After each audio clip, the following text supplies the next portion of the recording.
I guess the sixth time was the charm for you. You're headed to Cooperstown. When you got the initial news that you had enough votes, what was your emotions and reaction towards that? You know, the first thing I thought about was my dad. He would have flipped his lid, knowing that. I mean, when I was a kid, we talked about the Hall of Fame, just in the sense if you go 1 for 3, he'd always say you make the Hall of Fame. When I thought one for 3 was bad. So my initial thought was for him, my daughters, my wife, you know, they wanted it just as much as I did. But, you know, obviously it's the ultimate honor for a baseball player. And, you know, I'm humbled to the nth degree. And I'm honored just to be able to go up there and be with the guys I've looked up to my whole life. And you're a Tennessee kid. You're born and raised here. Absolutely. To be the first former University of Tennessee player to soon be inducted into the Baseball Hall of Fame, what does that mean to you? I mean, it's crazy. You know, it's hard to think to be the first player from Tennessee and only the second SEC player. You know, it's just kind of hard to fathom. But you know, once again, I'm honored and humbled. You know, I think a lot of this state, as I do for the state of Colorado. I mean, I lived there 20 years, and I love that place as well. But you know, I grew up here. Going to golf, I drive by the baseball fields that I played at when I was, you know, from 6 to 14. So I have many memories there. You know, my greatest memory of being a kid and playing baseball is at Concord Park, and we would go fishing, and crappie fishing. We'd fish, and I'd fish in my uniform, and my dad would pull up to the bank. I'd hop out with my glove, go play, hop back on the boat, and go fishing. So to me, that was the ultimate day. Obviously, you played at Central High School football and baseball, and then you went on to play collegiate ball at Tennessee. What would you say the state of Tennessee has given you over the years in terms of helping you get to where you are today? Well, of course, the University of Tennessee, you know, they gave me a chance to grow, to mature physically, mentally, emotionally. I made some great friends there.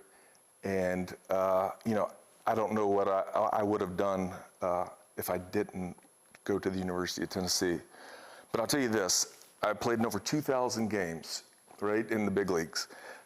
And every game, and I'm not embellishing on this, every game I would look around and I would always find orange in the stands, even if it was Montreal, anywhere. Yeah, there was maybe sometimes there was just one, but there was always someone wearing orange. What are some of your earliest memories playing for Central High School? I mean, it was the first time that I really played in an organized type practice, and Coach Bells was a great coach. He came in my life at the perfect time. And he taught me a lot about how to be a professional. He taught me how to talk to scouts, how to deal with people. And I think he just built my confidence so much. But, you know, some of my earliest memories was, one, watching my brother play there. And he played third base, and he was a good baseball player. But, you know, I wanted to follow in his footsteps. But my sophomore year, we didn't get beat, and we won the state championship, and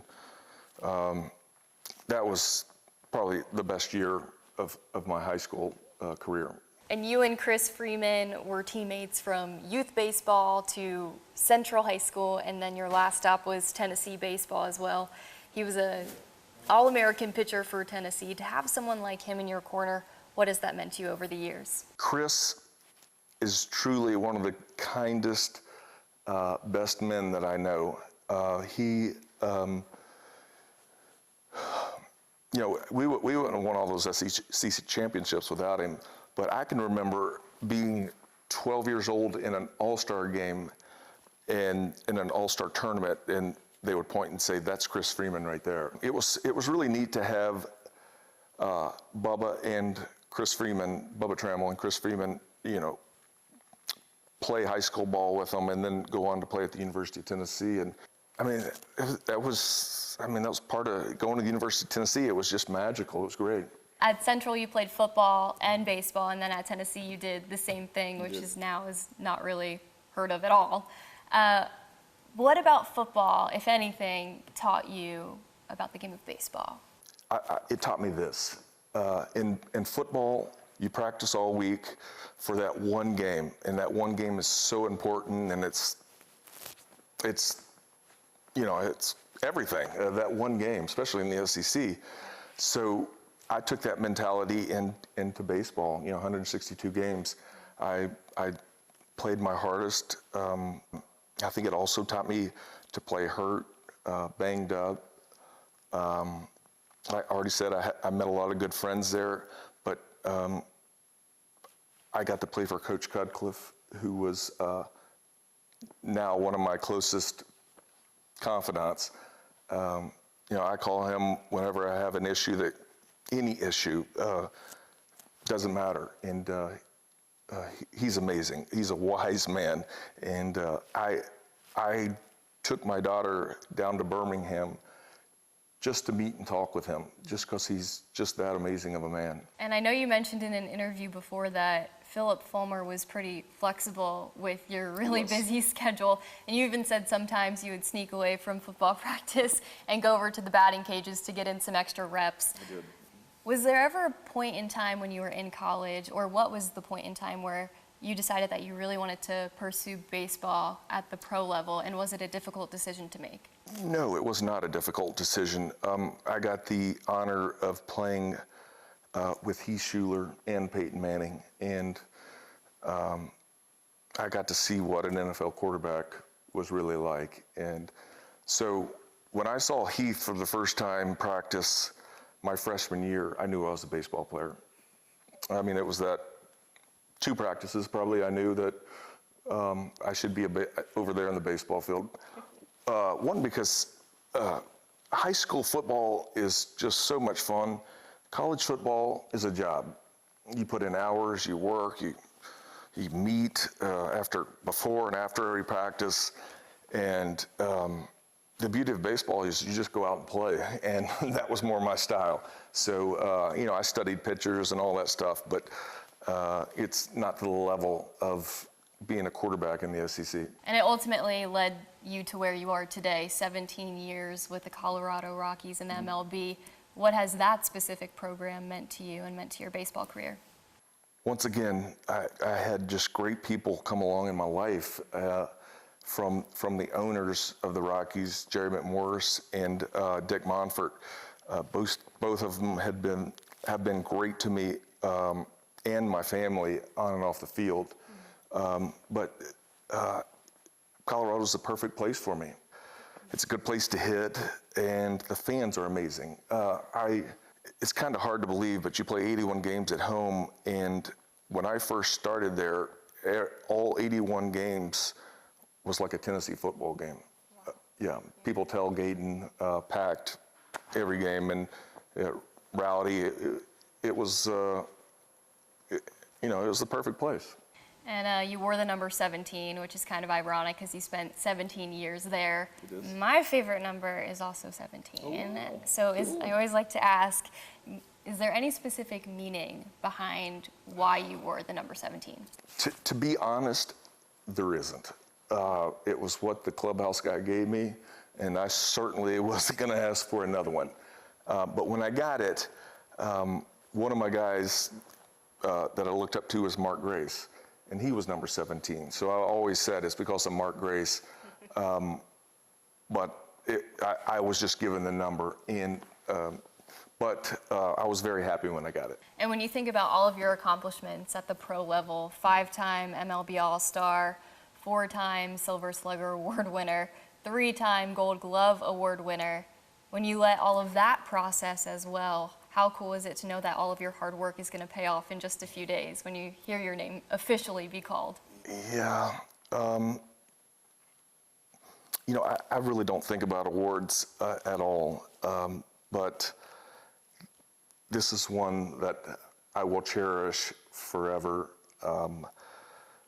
It's the ultimate honor, and when you look at the numbers of people that have gotten in versus the amount of people that have played, it's just staggering that I was one of those guys to get in.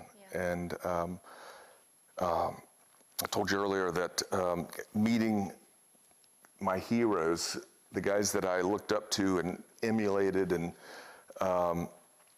just, was dying to meet when I got to the big leagues, I'm one of them now. And I get to meet those guys and, just fit in, I guess. Who are you most excited to meet? Well, Johnny Bench is one of the first people that comes to mind.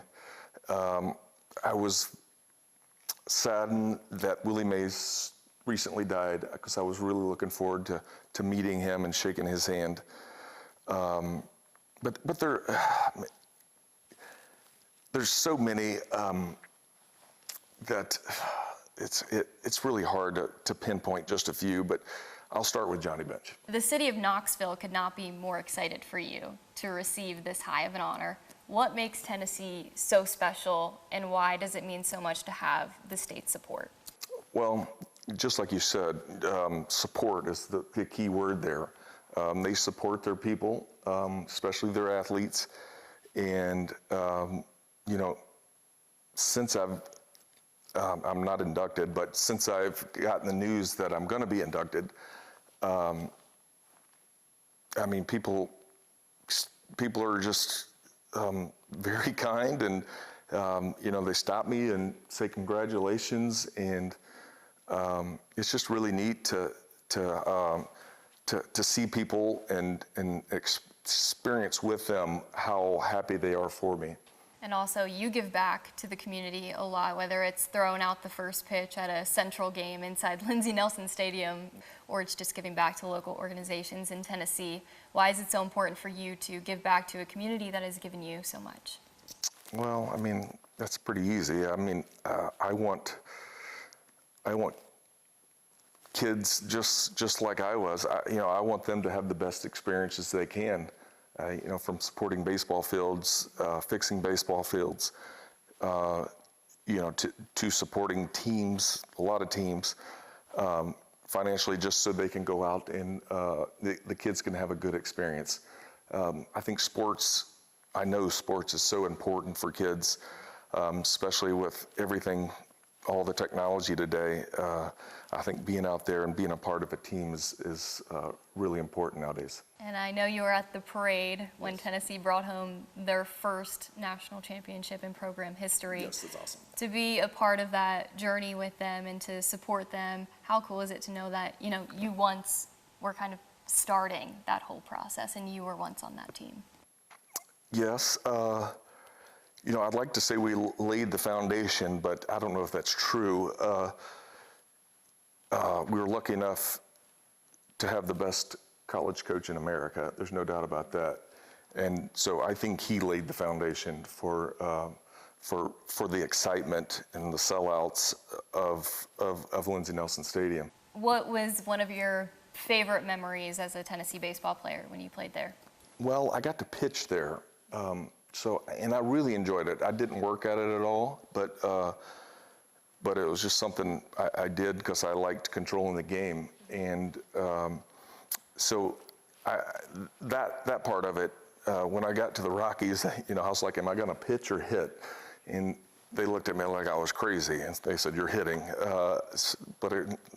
Once again, I had people push me in the right direction, and that's one of the main reasons that I get to go to the Hall of Fame. You get to bring your family with you. I do. That has to be exciting in its own way. Oh yeah, and my youngest daughter, she wasn't at an age to watch me play that much. To see your dad go into the Hall of Fame, is going to be pretty cool. But they are very excited, and I actually get excited when I see their excitement. We've been buying dresses and getting ready for this for months now. So it should be a lot of fun. And like I said, when I see them smile, it makes me smile. Love it. I think that's a perfect way to end it.